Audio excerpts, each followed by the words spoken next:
இப்போ மீன் குழம்பு எப்படி செய்கிறோன்னு பார்க்க போகிறோம். அதுக்கு வந்து வெங்காயம், குட்டி வெங்காயம் 10, ஒரு பூண்டு ஃபுல்லாக உரித்து வச்சுக்கோங்க. தாளிக்கிறதுக்கு வெந்தயம் 1/2 ஸ்பூன், சீரகம் 1 ஸ்பூன், கடுகு 1 ஸ்பூன், அப்புறம் வந்து குழம்பு மிளகாத்தூளும். உங்களுக்கு காரம் வரலைன்னா நீங்கள் வர மிளகாத்தூள் எடுத்துக்கோங்க. பச்சை மிளகா 2 தாளிக்கிறதுக்கு. அப்புறம் நாங்கள் இன்றைக்கி வந்து நீர் சூதுமன்னு ஒரு மீன் எடுத்துருக்கோம். உங்களுக்கு என்ன மீன் வேணாலும் போட்டுக்கலாம், குட்டி மீன். அப்புறம் கொத்தமல்லி, கருவேப்பிலை, தக்காளி 4 வந்து மிக்சியில் போட்டு ஒன்றும் பாதியமாக அரைச்சி வச்சுக்கோங்க. அதுக்கப்புறம் வந்து புளி தண்ணி. எண்ணெயை ஒரு கடாயில் ஊற்றிடுங்க. அது காயறதுக்குள்ளே வெங்காயத்தையும் பூண்டையும் மிக்சியில் அரைச்சிட்டு வந்துடுங்க.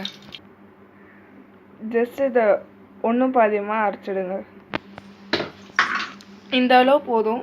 இது வரையும் அரைச்சி வச்சுக்கோங்க. கடுகு,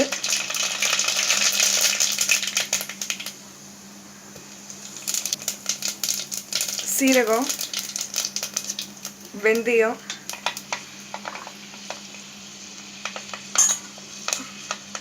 நம்ம அரைச்சி வச்சிருந்த வெங்காயம், பூண்டு.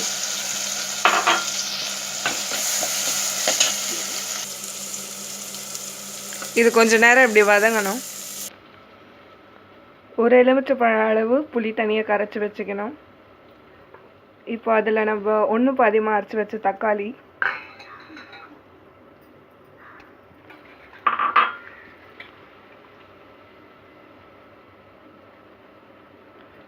குழம்பு மிளகாத்தூள்,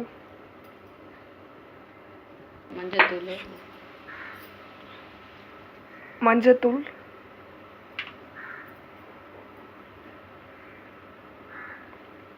உப்பு.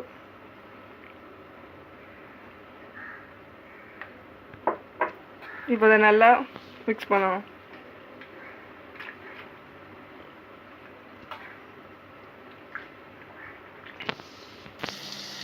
இப்போ நம்ம கரைச்சி வச்சுருக்கிறத இதில் ஊற்றணும்.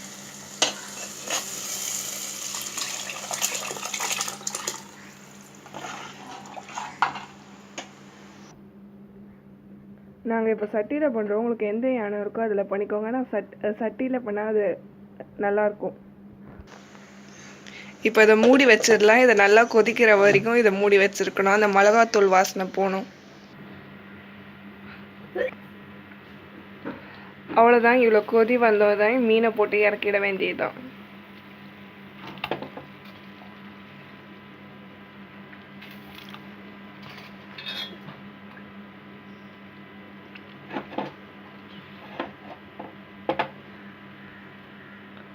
கொத்தமல்லி, கருவேப்பிலை.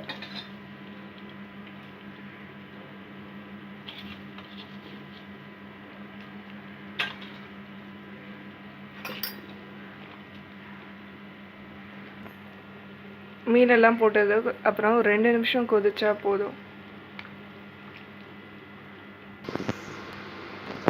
அவ்வளோதான், ரெடி. இது 2 நிமிஷம் கொதிச்சதுக்கப்புறம் இது சாப்பாடுக்கும் நல்லாயிருக்கும். நீங்கள் இட்லி, தோசைக்கு சாப்பிட்டாலும் நல்லாயிருக்கும். அவ்வளோதான், மீன் குழம்பு ரெடி. பிடிச்சிருந்தா சப்ஸ்கிரைப் பண்ணுங்கள்.